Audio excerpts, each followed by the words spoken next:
बिस्मिल्लाहिर्रहमानिर्रहीम। Respiratory system की pathology का हमारा लेक्चर चल रहा है। इसमें निमोकोनियोसिस हमारा टॉपिक है। नेक्स्ट, निमोकोनियोसिस क्या है?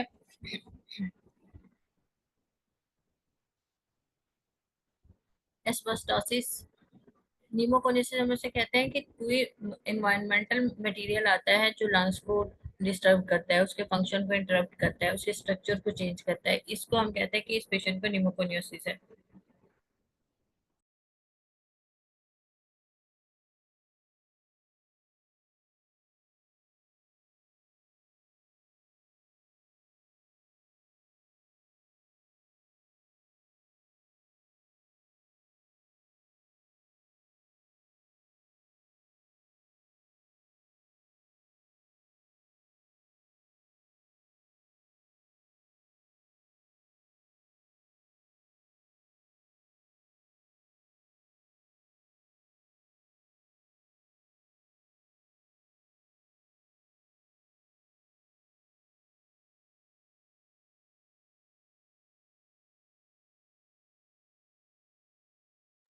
सॉरी,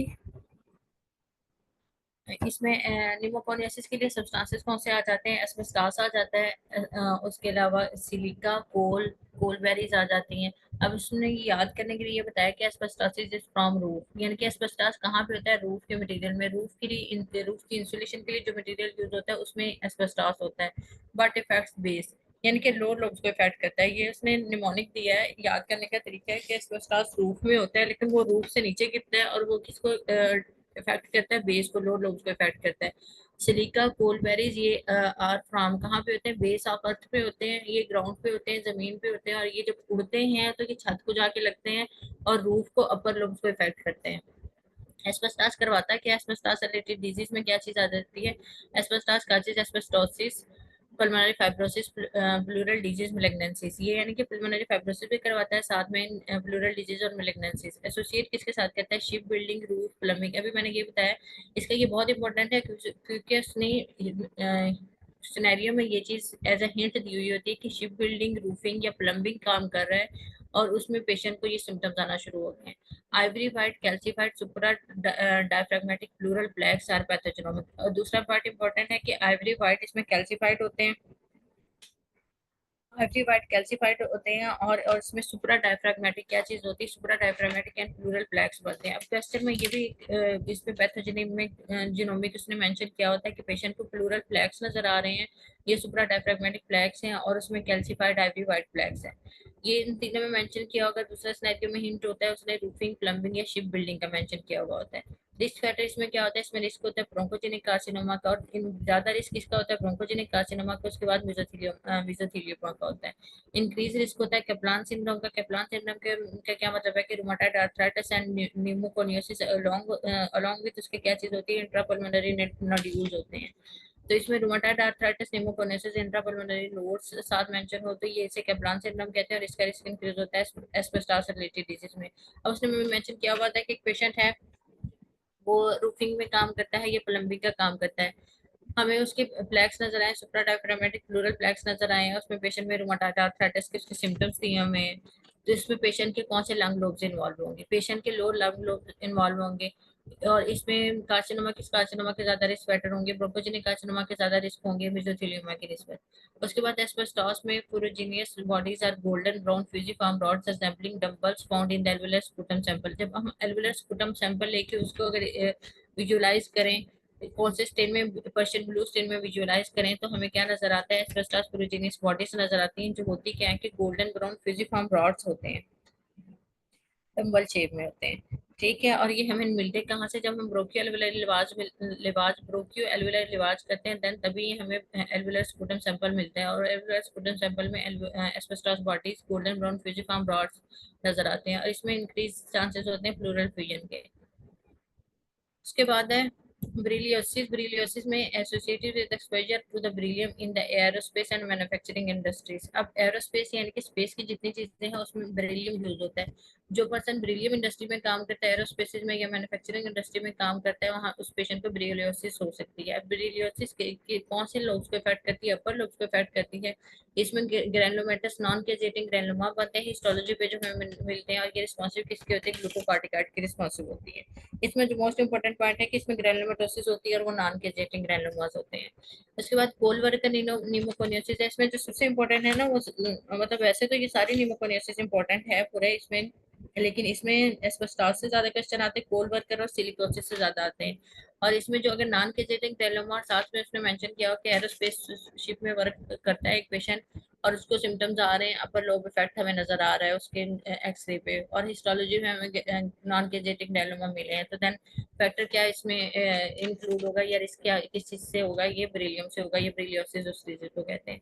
कोल्ड वर्कर न्यूमोकोनियासिस में क्या होता है कि प्रॉन्ग कोल्ड डस्ट एक्सपोजर होती है, कोल्ड डस्ट होती है, उसका प्रॉन्ग एक्सपोजर हो जाए, जिसकी वजह से क्या होता है? Macrophages latent with carbon inflammation and fibrosis.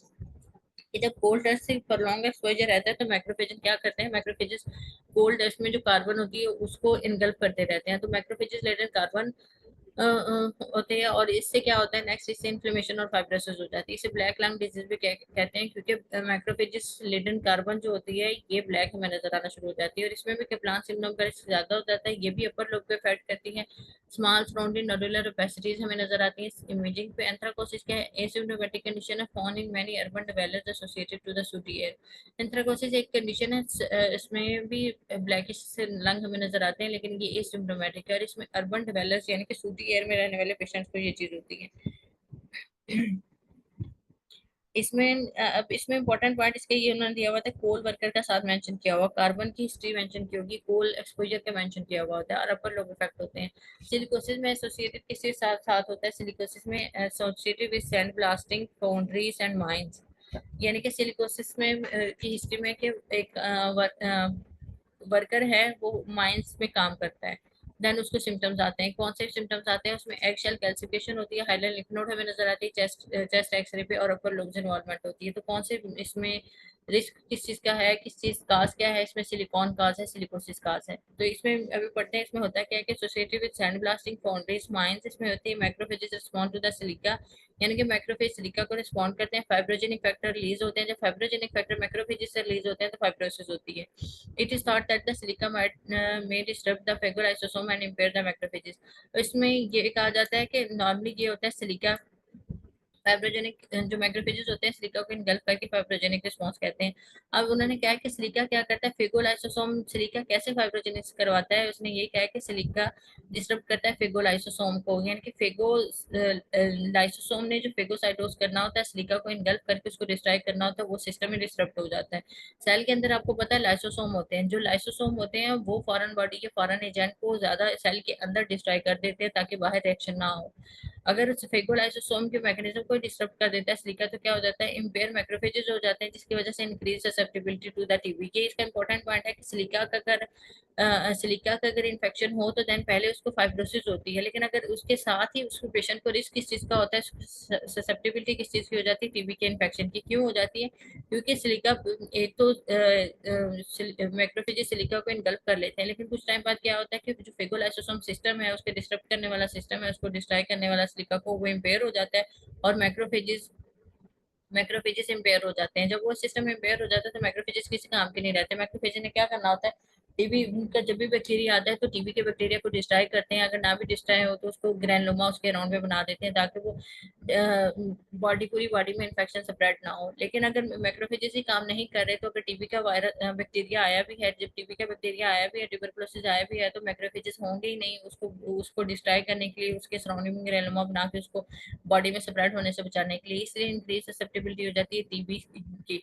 Silicosis वाले पेशेंट को इंक्रीज रिस्क हो जाता है इसमें कैंसर, कोर पल्मोनर और कैप्लान सिंड्रोम का। फीचर इसमें किस में मिलते हैं? हमें इफेक्ट होते हैं, अपर लोब इफेक्ट होते हैं, एक्सियल कैल्सिफिकेशन होती है हाइलर लिम्फ नोड की। इसीलिए egg sandwich which I found is mine, इसे याद रख लें। इसीलिए या फिर sand sand blasting foundry, sand से रिलेटेड जितनी भी चीजें आ जाती हैं उसमें सिलिकोसिस होता है। उसके बाद है mesothelioma associated with, mesothelioma associate किसके साथ करता है? एस्बेस्टोसिस के साथ करता है। Mesothelioma associated with asbestos, asbestos associated with bronchogenic carcinoma. यानी कि एस्बेस्टॉस मेसोथेलियोमा भी करवाता है, ब्रोंकोजेनिक कार्सिनोमा भी करवाता है। लेकिन ज्यादा क्या रिस्क रिस्क क्या है, भी हमने पीछे देखा है, इसके लिए रिस्क ज्यादा किस चीज का होता है, ये देखें रिस्क ज्यादा होता है ब्रोंकोजेनिक कार्सिनोमा का, उसके बाद मेसोथेलियोमा का। करवाता है ये दोनों है, लेकिन ज्यादा रिस्क किसका होता है, ब्रोंकोजेनिक का, देन उसके बाद होता है मेसोथेलियोमा का। ब्रोंकोजेनिक कार्सिनोमा इंक्रीज है स्मोकिंग का, स्मोकिंग ब्रोंकोजेनिक कार्सिनोमा करवाती है, स्मोकिंग में ब्रोंकोजेनिक कार्सिनोमा है। मतलब उन्होंने चेंज करके एक ही बात को दो तीन तरह पूछ सकते